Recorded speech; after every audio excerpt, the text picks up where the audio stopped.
나는 밀리터리 덕후다. 본격 밀리터리 팟캐스트 밀떡을 시작합니다.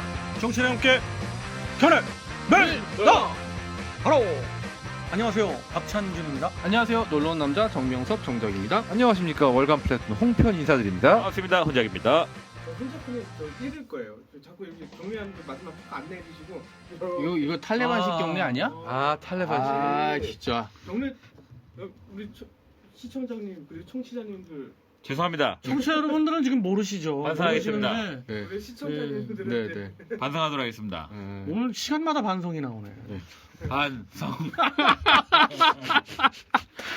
야, 저 이거 내 컨셉이라니까. 이거 골목상권 침해야.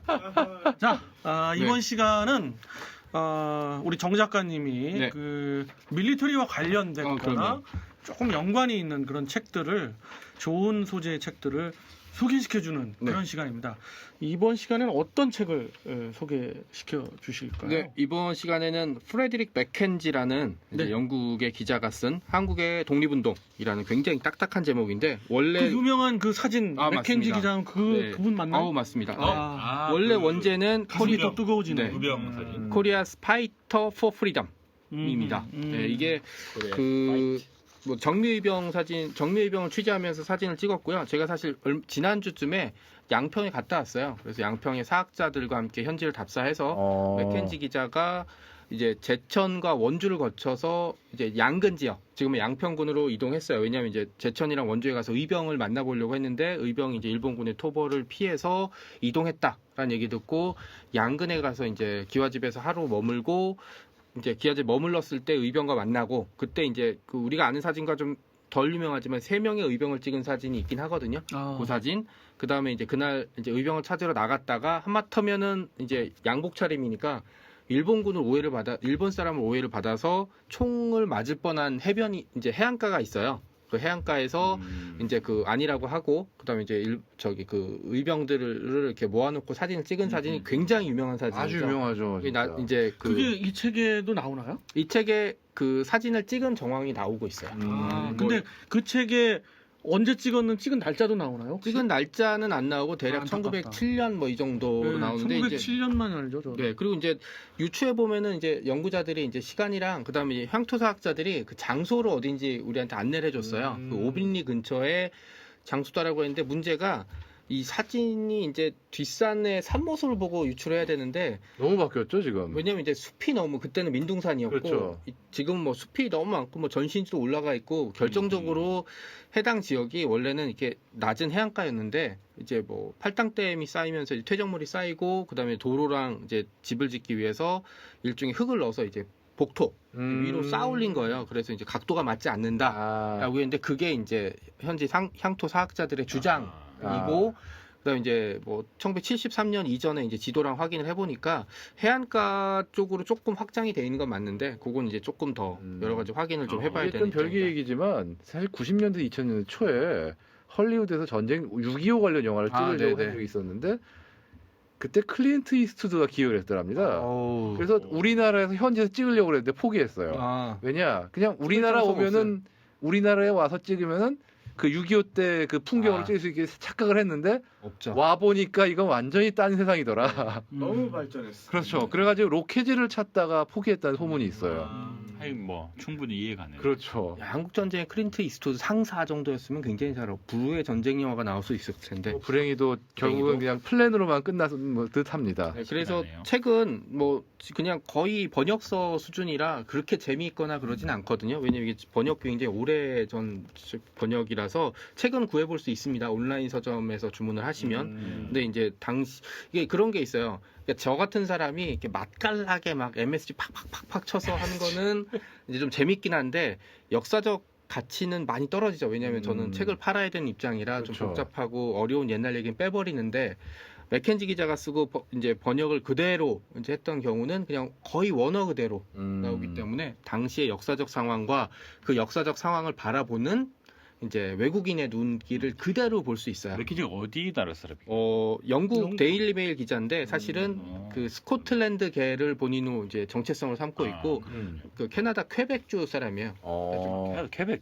퀘벡에서 태어났고 본인은 이제 스코틀랜드 출신이다라는 네. 식의 이제 정체성을 가지고 있고 그러니까 사실 의병 이쪽은 영국 맞잖아요. 네네. 그러기 때문에 더 요런 그렇죠. 왜냐면은 거에 사실 관심을 갖지 유럽에서 우리나라와 비슷한 운명을 겪었던 나라 중에 하나가 바로 이제 스코틀랜드, 그렇죠. 그다음에 또 네. 아일랜드 뭐 이렇게 볼 수가 그렇군요. 있죠. 네, 그리고 이제 그 데일리메일 기자 입사해서 이제 종군 기자로 활동을 했고 1907년에 사실은 조선은 1910년에 망했다고 얘기를 하잖아요. 한일 병합 조약으로 인해서 하지만 실질은 그게 아니죠. 실질적으로는 뭐 1907년에 정미 조약이 체결되고 실조약으로 이제 군대가 해산되면 군대 사실은 끝났다고 보고 조금 일찍은 뭐 1905년에 을사늑약으로 보고 있죠. 그 시점부터 사실 국가로서의 건 그렇죠. 거의 붕괴했다고 봐야죠. 울산의학이 뭐 그렇다고 하지만 완전히 결정타를 매긴 게 정미실조약이고 그건 맞죠. 예. 그래서 이제 사실 직접적인 계기는 헤이그 밀사 사건으로 인해서 고종이 퇴위를 하게 되고 퇴위를 하는 고종이나 왕위를 이어받은 순종이나 둘 다 그 현장에는 없었습니다. 예. 근데 이 헤이그 이게 실패가 된 게 일본, 영국도 관여했잖아요. 어쩔 수 없었던 게 초청장이 없었던 상황이라 누가 가도 문을 열어주진 않았을 거예요. 그리고 그거 열어줄 수 설령 있죠. 가서 하소연을 했다 쳐도 과연 그게 의미 있는 어떤 결과로 나왔을까라는 의문도 있고요. 근데 사실 굉장히 성견지명이 있었던 거 뭐냐면 이휘종이 거기 가서 계속 그렇게 얘기를 해요. 일본이 이런 폭주를 놔두면 결국 유럽이 피해를 입을 거다라는 식으로 얘기를 하죠. 예언이 정확히 됐죠. 네, 그렇게 되니까 제동을 걸어야 된다. 그러니까 한국인의 손에 돌려주면 일본의 침략에 제동을 걸고 1930년대에 일본을 생각하면은 맞아요, 그게. 그렇죠. 네, 하지만 그걸 이때까지만 위해서 해도. 그걸 위해서 이제 어느 나라가 총대를 매겠냐라는 건 이제 별개의 문제였죠. 그리고 만약에 이제 1차 세계 대전 때 영국 이제 일본이 독일의 편을 들었다면은 뭐 얘긴 몰랐죠. 끝인데. 그런데 이제 사실 청도와 이제 태평양에 이제 그 독일 이제 식민지를 노렸기 때문에 당연히 이제 그 연합국 편에 가입하면서 이제 독립이 좀 미뤄지게 됐죠. 그래서 이제 군대를 해산하게 되는데 이제 그 유명한 이제 시위대 박승환 참령이 이제 그 자결을 하죠. 부하들을 내보내주고 부하를 내보내고 자결하고 그 소식을 들은 시위대 병사들이 무장을 하고 이제 전투를 벌이게 됩니다. 근데 지금 기존에 알려진 거는 병영을 둘러싸고 전투가 벌어졌다고 알려져 있는데 제가 연구자한테 물어보니까 병영에 둘러싸고 전투가 벌어졌다기보다는 그 군인들은 어차피 이 안에서는 포위됐다는 걸 알고 있으니까 외부로 탈출하려고 계속 했었고 일본군은 이걸 막아야 되잖아요. 그 상황에서 이제 교전이 벌어졌다고 이제 됐다고 얘기를 하더라고요. 그러니까 뭐 기존 알려진 것처럼 이제 일본군이 병영을 공격하고 수비했던 그런 단순한 교전이 아니라 그게 요즘은 좀 많이 바뀌어서 말씀하신 네네. 대로 그런 쪽으로 해설이 돼 있는 네네네. 책이나 또는 뭐 인터넷 자료 네네. 이런 것들이 좀 많이 바뀌고 있죠. 그리고 그 측면에서 보면은 그 탈출하려는 군대의 작전은 성공한 거죠. 왜냐하면 상당수 부대가 탈출하는 데 성공했으니까. 그리고 이제 이 탈출한 부대, 그다음 이 소식을 들은 지방의 진위대, 이제 원주나 이런 쪽의 진위대들이 각 지역의 의병들과 손을 잡고 무기고를 열고 무기를 탈취해서 의병들에 가담합니다. 이게 바로 그 유명한 정례의병이었고요. 한 말의 의병을 보통 세 개로 봐요. 죄송합니다. 을미의병, 그다음에 을사의병, 정미의병이었는데 사실 일본의 실질적인 그 가장 강력한 위협이 됐던 건 정미의병이었습니다. 왜냐하면 그 이전에는 어떻게 보면 유림들이 주축이 됐던 이제 이런 이런 시기였다면 뭐 그리고 그때도 사실 위협이었긴 했지만 이때는 진위대라고 근대식 무기로 무장한 병사들 과 장교들이 대거 탈출하고 가담했기 때문에 일본의 실질적인 위협이 됐고 이거는 교과서에 나왔던 이제 서울 진공작전으로 그렇죠. 물론 일본군의 공격을 실패하긴 했지만 그때까지는 지방에서 막 각기에서 활동하던 의병들이 약 1만 명 가까이 모여서 한양에 이제 그 당시 이제 서울에 약 30리 밖까지 이제 30리 밖까지 진출했다는 점은 일본으로서는 큰 위협이 될 수밖에 없었고 그렇게 됐던 게 가능했던 게 이제 군인들의 가담 여부가 이제 큰 이슈가 됐죠. 그래서 대표적인 인물들은 누가? 대표적인 인물들은 찾아봐야죠. 네.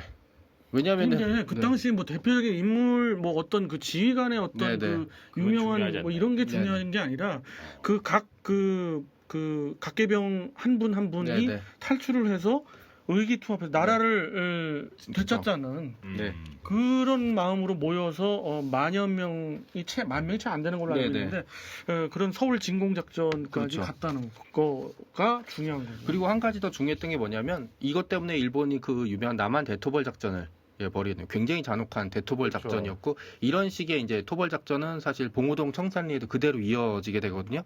그렇게 되면서 1909년 10년에 이제 저 남부 지역에서의 이제 그 활동은 거의 끝나게 되거든요. 대거 토벌이 되면서 1909년 정도에 9년 10년 네, 정도에 끝나고 이 나와요. 살아남은 의병 부대는 북쪽을 거쳐서 이제 간도로 넘어가서 이제 그대로 독립군으로 이제 이어지게 된다는 게 이제 굉장히 중요한 의미가 있다고 보고 그다음에 이제 뭐 이제 인터넷 이제 화면을 못 보신 분들 말씀드리지만 인터넷으로 그냥 정미 의병 사진 뭐 맥켄지 사진 이렇게 치시면 제일 첫 번째로 나오는 굉장히 유명한 사진이 사실 있습니다.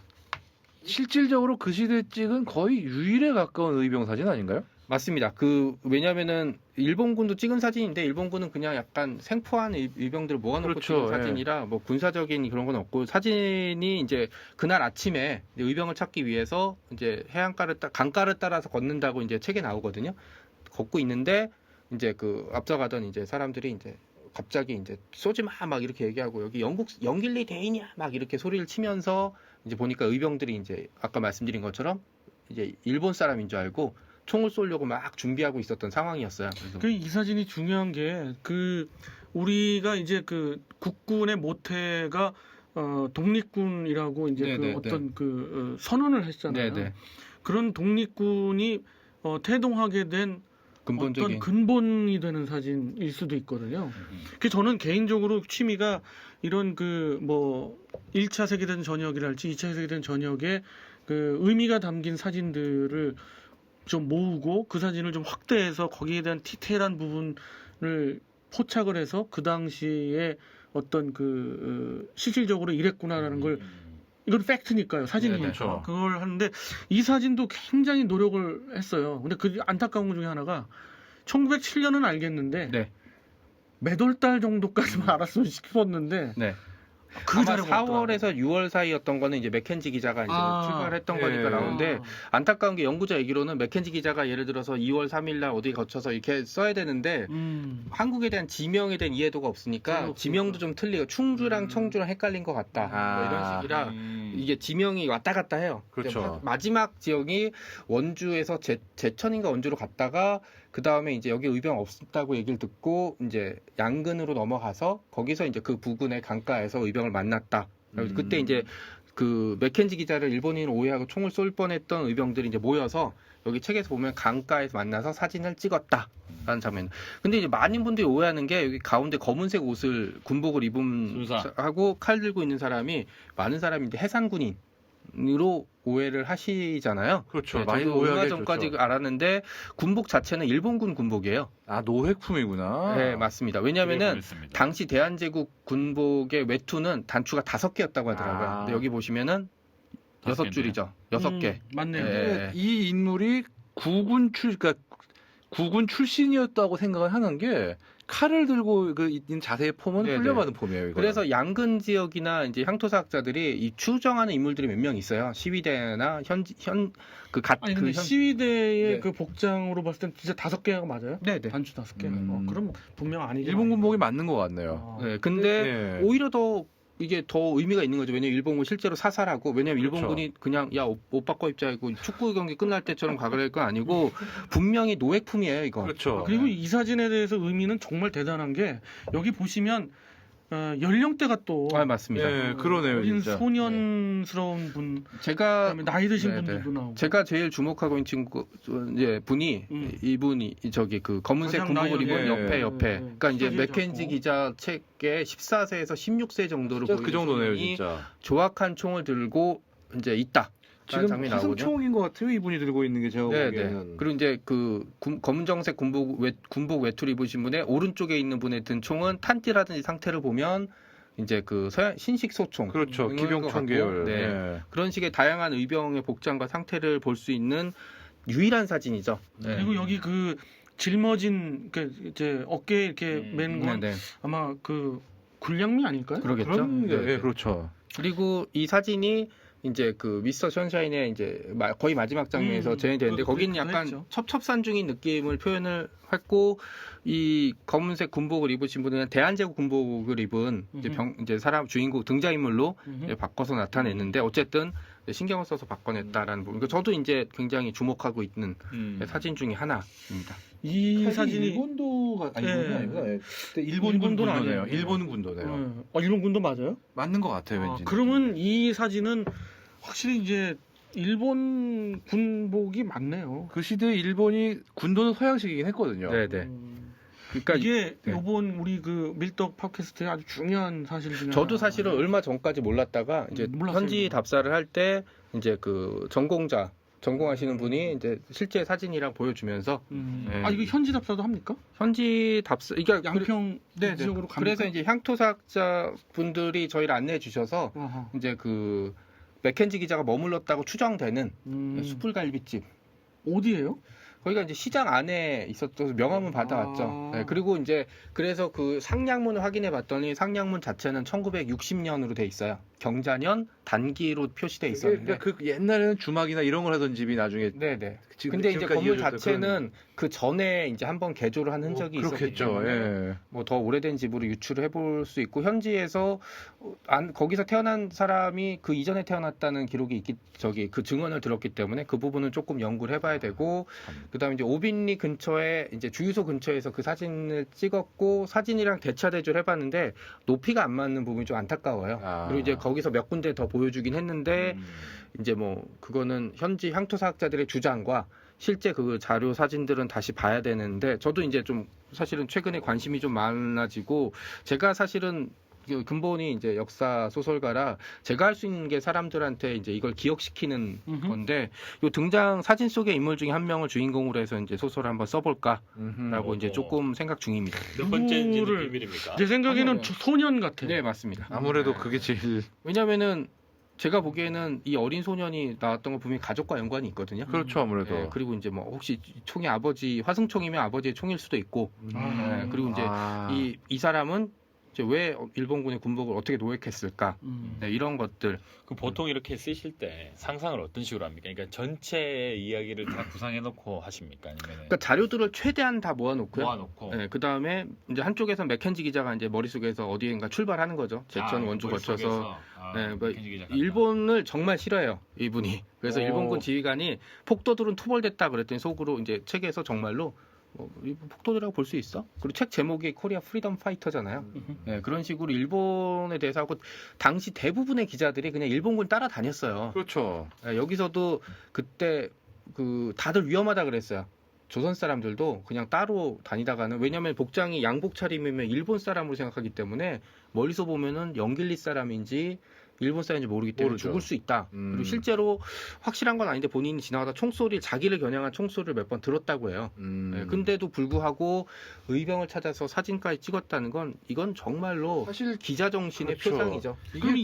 그 시대에 사실 보면 우리나라의 서양인들이 일본 쪽 주장을 그냥 받아들여가지고 그렇죠. 조선은 미개하고 뭐 자주 독립할 자격이 없고 이걸 거의 앵무새처럼 되는 사람이 굉장히 많았거든요. 네네. 근데 그 상황에서 이렇게 조선 의병을 따라다니는 취재했다는 자체가 어떻게 보면 굉장히 혁신적이라고 해야 될까? 그리고 이제 독특하네요. 고맙게도 이제 사진을 남겨놔서 그렇죠. 우리가 이제 여러 가지로 유추를 해볼 수 있고 그 다음에 이제 사진 속에 이제 인물들이 누군가라는 거에 대한 추적 여부도 이제 하나이죠. 뭐 청취자 여러분들 보실 수는 없지만 이 책의 그 표지에 나오는 이 사진도 혹시 맥켄지 기자가 찍었나요? 그거는 아닌 것 그건 같습니다. 아니에요? 네. 그냥 또 한 말의 여러 사진 중에 하나니까요. 네. 아쉬운 건 이 맥켄지 기자지만 사진이 별로 없어서 네네. 이 책에 사진은 안 거의 나와있죠. 아예 안 나온 것 네네. 같기도 한데 근데 좀 중요한 사진은 그 맥켄지 기자가 이 그렇죠. 사진을 찍었다는 네. 거 정도니까요. 이 맥켄지 기자는 언제까지 한반도에 머물렀었나요? 이때 그 1907년 당시에 이제 취재를 하고 돌아가서 이제 한국의 독립운동이라는 책을 쓰고 예, 그 다음에 1908년에 대한제국의 비극이라는 책도 같이 쓰게 됩니다. 그리고 이제 1914년에 그리고 또 하나 중요한 게 3.1운동 당시에도 그 굉장히 중요한 그 보도를 해요. 뭐냐면은 제압리학살. 이게 이제 스코필드가 이제 도쿄를 통해서 이제 필름이랑 이걸 내보냈을 때 이거를 보도했던 기자가 바로 맥켄지였습니다. 그러니까 이제 그럼 그때도 한반도에 있었나요? 그때도 한반도에 들어왔었고요. 그다음에 이제 보도도 굉장히 많이 했었고, 그다음에 1920년에 한국의 독립운동이라는 책을 이제 그 책은 요 책 제목이랑 같은데 두 개 약간 합본 같은 그런 책이고, 이 책이 굉장히 인기가 있어서 관련 강의를 좀 많이 다녔다고 얘기를 하게 됩니다. 그리고 이제 1926년까지 근무하다가 31년에 이제 캐나다에서 세상을 떠났고요. 2014년에 건국 훈장이 추소될 만하네요. 그럼요. 진짜. 저기 추서됐고 아유. 후손들이랑 계속 지속적으로 연락이 되는데 안타깝게 이제 관련 이제 유품이라든지 이게 없다라는 이제 답변을 들었다고 합니다. 양평 최근에 이제 내년이 이제 봉오동 청산이 100주년이기도 하지만 저는 그것만큼 기억해야 될 게 의병항쟁도 만약 기억을 해야 된다고 생각을 많이 하고 있고요. 그 핵심이 저는 이제 정묘의병이 되지 않을까라고 그렇습니다. 생각을 합니다. 네. 뭐 각 그 사건이 주요 사건이 있을 때의 의병 활동을 그 크게는 이제 3단계는 아는데 네네. 그 중에 정미 의병이 실질적인 그 일본군의 위협이었다. 맞습니다. 그 다음에 그런 것들을 취재하고 일본 편에 쓰지 않고 그 당시의 어떤 상황에서 일본 편에 쓰지 않고 우리 이 나라 네. 대한제국 편에 서서 취재를 했던 이 맥켄지 이 기자가 지은 이 책입니다. 네. 한국의 독립운동. 책은 사실 거듭 말씀드리지만 그냥 번역체라 굉장히 딱딱합니다. 딱딱하더라고요. 네. 지금 잠깐 봤는데 네. 굉장히 딱딱해요. 그리고 이제 옛날 번역체고 그다음에 연구자가 번역을 한 거기 때문에 그런데 거듭 말씀드리지만 역사라는 거를 쉽게 공부를 하시려고 그러면 안 됩니다. 그렇죠. 저 같은 사기꾼한테 속는 거예요. 역사는 어렵다는 거를 전제로 하셔야 돼요. 설민석 씨 같이 네. 그래도 그렇게 좀 대중화를 해서 편하게 배우는 네. 것도 아니, 근데- 재밌을 수 있는데 어떻게 생각하십니까? 근데 문제 설민석 씨 같은 경우도 하다 보면 오류가 많이 나와요 지금. 왜냐하면 쉽게 가르칠수록 쉽게 가르친다는 게 뭐냐면 결국 할수 있는. 중요하고 복잡한 이론에 대해서 빼먹을 수밖에 없어요. 아니면 너무 단순화시켜 버리든가. 네, 사실 미국과 일본의 태평양 전쟁의 시작은 뭐 진주만 뭐 중일 전쟁 이렇게 보고 있지만 연구자들 얘기로는 1900년대 초반까지 넘어갈 수가 있어요. 왜냐하면 그렇죠. 필리핀을 미국이 장악하고 태평양을 일본이 장악한 이후에 양쪽의 갈등이 본격화되면서 그런 게 있어요. 미국의 백색 함대가 일본을 방문해서 일본을 한 바퀴 돌고 지나갑니다. 그렇죠. 그 다음에 그거에 대한 보복이겠죠. 그걸로 일본의 순양함이 세대가 미국의 태평양 연안을 쓱 훑고 지나갑니다. 그게 이제 20세기 초반에 벌어졌던 일본과 미국의 아니, 갈등이 어떻게 시작돼요. 보면은 뭐 카스라테프트 미략 이런 것도 결국은 따지고 보면은 미국이 필리핀에 대해서 안전을 보장받기 신경을 위한. 그만큼 썼다라는 게 이미 갈등이 시작됐다는 반증일 수도 있는 거겠네요. 그리고 일본의 미국의 오렌지 플랜이 언제 작성됐는가를 떠오르게 되면은 그렇죠. 사실 일본과 미국의 갈등이 굉장히 오래 됐다고 볼 수 있고 1937년에 뭐 중일 전쟁의 발발로 미국과 일본의 갈등이 벌어졌다라는 거는 하는데 이거를 다 설명하면은 불가능하죠. 쉽게 그렇죠. 설명하면 안 예. 돼요. 저는 네. 이런 그 역사 속에서 우리가 또 배울 수 있는 것도 있는데 그 요즘 또 한일 문제 얘기 안 할 수가 없는데 네. 이 한일 문제의 갈등이 봉합이 안 되고 네. 계속 이 상태로 그 흘러 들어간다면 뭐 흔히들 얘기하듯 언젠가는 분쟁을 떠나서 뭐 전쟁으로 비화할 수도 있지 않을까. 그건 좀 근데- 피했으면 좋겠네요. 피했으면 좋겠는데 대비는 해야 되지 않나 네, 맞습니다. 네, 맞습니다. 싶어요. 왜냐하면 역사가 가르쳐주기 때문에. 여기서도 보면 굉장히 의미심장한 장면 이제 대사 부분이 나오는데 일본이 이제 초토화 작전을 벌이면서 집을 불태우고 민간인들을 학살하는 걸 보면서 일본의 이런 죄업이 잘못이 씻어지려면 몇 대가 지나가야 될지 모르겠다라는 식의 얘기를 하는데 이게 묘하게 저는 이 부분을 읽으면서 오늘날의 한일 관계를 가리키는 핵심적인 단어가 되지 않나, 핵심적인 문제가 되지 않나라고 생각을 합니다. 그러니까 결국은 국제관계는 힘이 모든 걸 좌우하는 건 맞습니다. 힘이 있으면 힘이 곧 정의라고 얘기하는 건 맞지만 그렇다면 힘이 있는 자가 모든 걸 가지게 된다면 사실 반대로 얘기해서 국제 질서라는 게 존재할 필요가 없죠. 그렇죠. 그냥 그거 동물끼리의 그냥 야구강시죠. 1등이 모든 걸 차지하는. 그렇죠. 그렇게 되면 인류는 진작에 멸망했을 겁니다. 진작에. 왜냐하면 1등한테 도전한 2등이 있는 거고 내가 다 못 먹으면 다 못 먹는 거야라는 생각을 안 가지겠습니까? 진작 핵무기가 빵빵 터졌을 거예요. 그렇지 않게 됐던 건 결국 이성을 가졌던 사람들이 영국이란 나라가 굉장히 깡패 같은 국가인데 그리고 이제 정략적인 결정이긴 하지만 19세기 중반에 노예제를 폐지하고 노예제 단속을 해요. 그렇죠. 그게 사실은 굉장히 큰 그 현대 인권에 굉장히 큰 영향을 미치게 되거든요. 물론 다른 나라의 이제 그 경제 발전을 방해하기 위한 책동이긴 했지만 어쨌든 네. 그렇죠. 네. 이 뭐 한일 관계도 우리의 국력이 커져서 그 일본을 뭐 누른다는 그런 어떤 희망적인 그런 시나리오도 생각할 수 있는데 결국엔 정 작가님 말씀대로 그 국제 정세에 그래도 룰이 있잖아요. 네, 맞아요. 그런 룰을 정식 나간 아베 또는 그 네. 아베의 후대를 이은 더 정식 나간 어떤 놈 아소. 예. 네. 근데 뭐 다 아시돌림이네. 어떤 아시돌. 이러니까 어떤 XX가 됐던 네. 그런 친구들이 집권을 해서 아주 잘못된 수를 둬서 네. 결국은 국제사회에 어떤 화상을 일으키고 그걸로 네. 일본이 몰락을 하는 네. 이런 시나리오가 참 더 우리가 그 길을 하는 네. 좋은 시나리오지 않을까. 그리고 이제 사실 전쟁으로 모든 걸 해결하는 시대는 다 지났고요. 네, 저는 그렇게 생각을 합니다. 네, 왜냐하면 여기서도 책이 나오는데 일본이 초토화 작전에서 수백 명의 난민이 생기면 결국 그 사람들이 총을 든다고 나와요.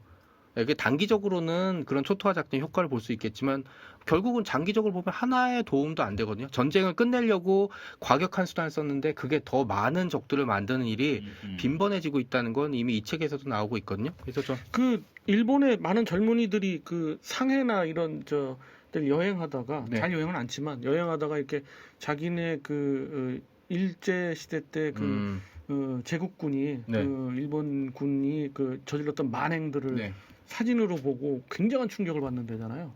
배운 적이 없어서. 배운 적도 없고 이거 진짜 사실이냐부터 해서 거기에 관심을 갖는 그런 젊은이들이 많이 늘어날수록 일본이 교과서의 2차 세계대전 부분이 거의 다 통으로 빠졌다는 소리가 있어요. 까지 빠지진 않았는데 일단 굉장히 않죠. 비중이 낮고 또 문제가 대개 1920년대 정도에서 학기가 끝나요. 그래서 잘 안 배워요, 대개는. 한 독일과 비교되네요. 그죠? 역시. 그렇습니다. 자, 오늘 그 한국의 독립운동이라는 책 제목입니다. 네, 그 프레드릭 맥켄지. 네, 프레드릭 맥켄지. A는 이게 뭔가? 프레드릭 아서. 맥켄지. 네. 기자. FA라고 하니까 약간 프리 에이전트. 네, 그런 느낌이 드네요. 우리나라의 무공훈장을 받은 네, 건국훈장. 기자입니다. 건국훈장. 네. 건국훈장을 받은 기자입니다. 이분이 썼던 그 원본을 네. 그대로 번역한 네. 책이고요. 딱딱하지만 네. 의미가 있는 책이고 그럼요. 네. 그와 더불어 그분 하면 떠오르는 가장 그분이 찍은 그 유명한 사진을 네. 통해서 우리나라의 그 독립운동을 다시금 되새겼고 이 사진 한 장만으로도 고맙네요. 아, 그럼요. 그렇습니다. 네. 그리고 이제 일본의 시선 없이 그냥 본인의 굉장히 의병에 대해서 온정적이고 따뜻하고 가슴 아픈 시선을 책에서 곳곳에 느끼실 수 있을 겁니다. 네. 그렇습니다. 자, 이와 우리가 생각했던 또 정 작가님이 생각했던 그런 정서와 느낌을 그대로 전달 받으실 수 있을 것 같고요. 이번 우리 밀떡을 통해서 네. 강력히 소개드리는 책입니다. 예. 이렇게 해서 정 작가님이 소개시켜 주시는 책 시리즈 한국의 독립운동은 여기서 줄이도록 하겠습니다. 청취자 여러분께 힘내 밀떡!